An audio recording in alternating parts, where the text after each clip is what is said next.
Sir, unang-una, how are you po? Talagang ang daming gusto magtanong, kumusta po si President Duterte? Sa awa ng Diyos, okay ako. Wala nga. Okay, sir, hindi na po ako magpapaligoy-ligoy po, sir. Nitong weekend, lalo na kahapon, ang dami hong nagulantang at nagpanik dahil dun sa balita. Ano po ba talaga ang nakarating sa inyo, sir? Meron daw po ba kayo talagang warrant of arrest? Ano po? Alam mo ma'am, what is circulating in the city of Manila, it's almost the same that's being bruited around dito because of the, communications. Very easy. As a matter of fact, it's almost instant. Ilang segundo lang. So, ang masasabi ko ma'am is, though I do not claim ignorance about the moves before and long before and after a few months of respite, nandiyan na naman yung issue. So I guess this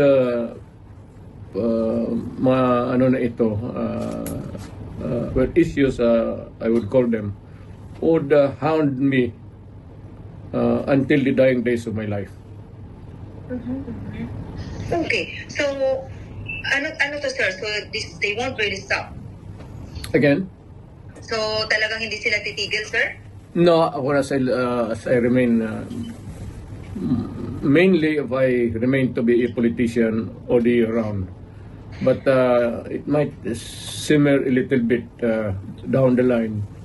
Siguro pag hindi na masyado ako active. But for as long as I am there in the political arena of the Republic of the Philippines, I would be a constant, not really issue, but a good copy for whatever I say or whatever I do, and what happened yesterday and what will happen tomorrow.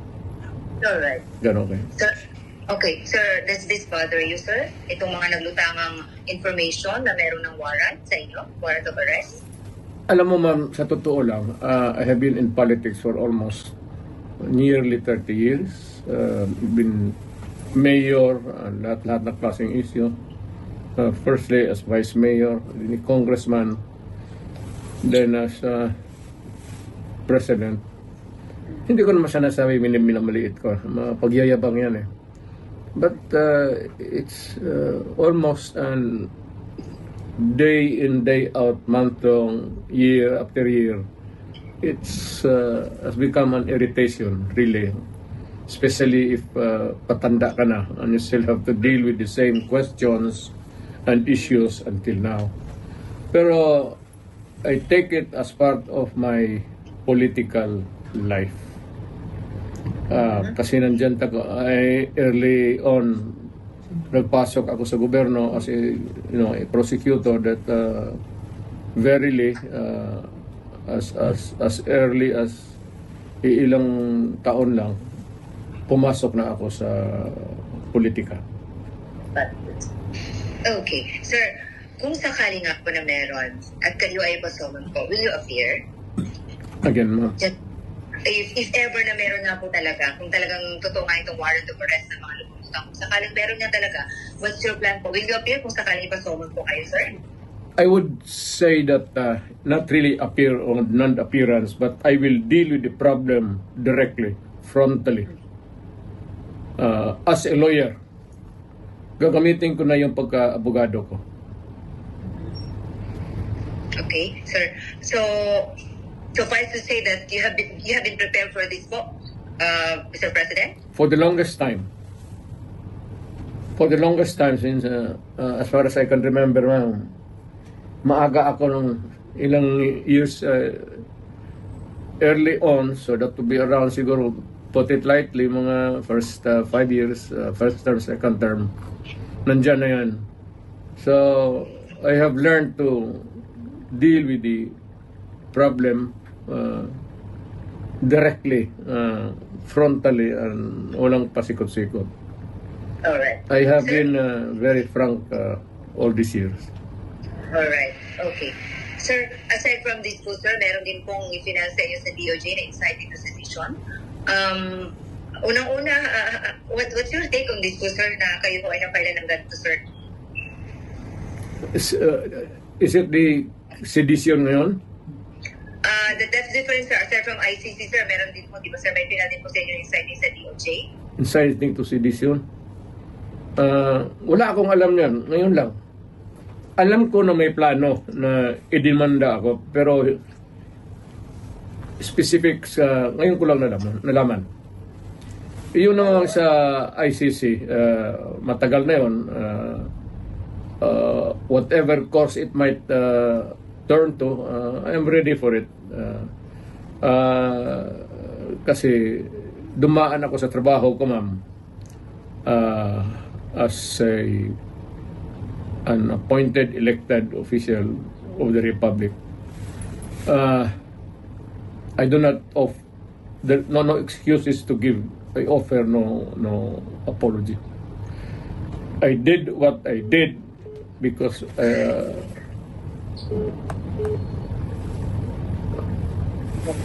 Okay, go ahead, sir. to continue, I said I did what I had to do. Kasi trabaho ko at ginawa ko. Whether or not it would run me down or push me up, it's too early on it for history to make the accurate count. I do not want to judge myself, except that I answer the problem, the questions, whenever it crops up. Alright. Okay, sir, amidst all these, issues about your, the arrest warrant po ng ICC, pinag-uusapan dito ngayon, syempre, yung impeachment po ni VP. Is it true that are you really going to join his defense panel, Mr. President? In her, rather, defense counsel po. In her defense team. Yes.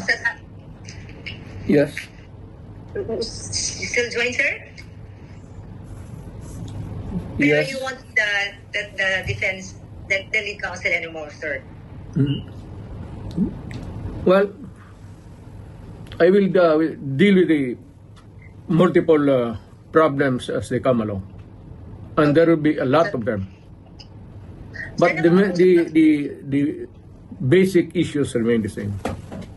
Alright. Sir, nakapag-usap na po kayo ni VP? She was beside me a few minutes ago, after dinner. Alright, it's good to hear you have dinner together. Sir, ano pong pinayo niyo sa kanya, sir? If there's any po. Na pag nawala ako sa political scene, either natanggal ako o namatay ako or whatever, for any reason, sabi ko sa kanya, hiningi ko na sa Pilipinas na tulungan ka pagdating ng panahon mo. At tumakbo ka ng presidente. At continue. Hindi ko hinarang yan, ma'am. Ngayon na lang. Of late.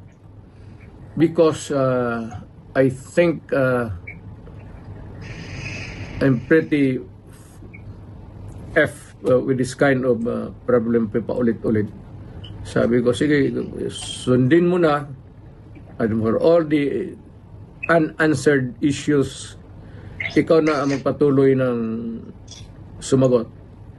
At kung mapresidente ka man, sundin mo lang yung style ko at okay ka.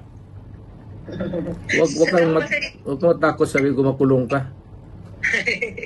So did you say sundin ang style mo? Oo. Ano particularly, sir, ang style ni PRRD ang gusto niyo makuha po ni VP Sara para mag-think okay talaga? You cannot change the Philippines overnight into a trouble-free country. But you can minimize the misery of the people in the hands of the oppressors and the criminals and all. Pwede mo na rin patayin lahat para isang hearing na naman. Sir, kaya mga ganyang salita mo, sir, kaya ano eh. Anyway, sir, tama yan. sir, napag-usapan niyo ba ni VP about sa kanyang impeachment, sir?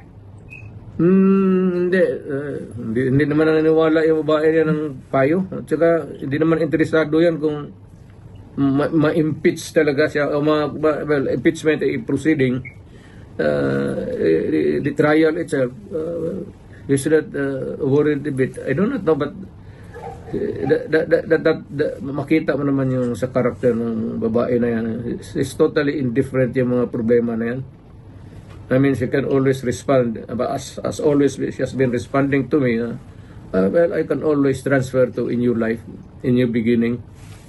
Ganon yan siya. So, pagka ganun ang kausap po ang tao, hindi mo mabigyan ng payo. What for? Hindi naman nakikinig. Okay. Sir, what made you change your heart? Kasi alam namin nung una, lagi niyo pong dinidiscourage si Ma'am Inday na wag talagang tatakbo kasi you've been there. Alam niyo, ayaw niyo siyang mahirapan. What made you change your heart and mind and now you're convincing your daughter to run na po for president? Why the change of heart po? Para yung... Well, she truly loves her country. Dapat gawin niyang gawin. At this time, at this point in time, when paalis na ako at patanda na. At maybe soon, so sooner than expected, I will make my exit as a politician. And then how did she respond or what was her reply po to you, sir? I think si Inday has become a political animal. Kasi lolo niya kasi for the longest time, governor of Davao Province yung isa pa.